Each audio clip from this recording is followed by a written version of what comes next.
Hello kids. Welcome to English Lighthouse. Today, we will learn about the four seasons of the year and the months in each season. Spring. Spring is the season of flowers and new leaves. The weather is warm and nice. Spring months are March, April, and May. Summer. Summer is hot and sunny. We wear light clothes and eat ice cream.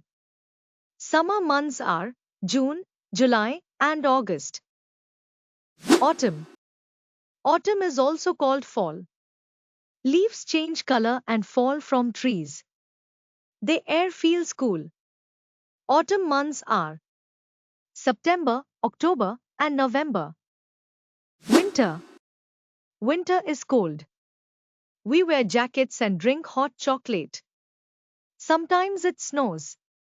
Winter months are December, January, and February.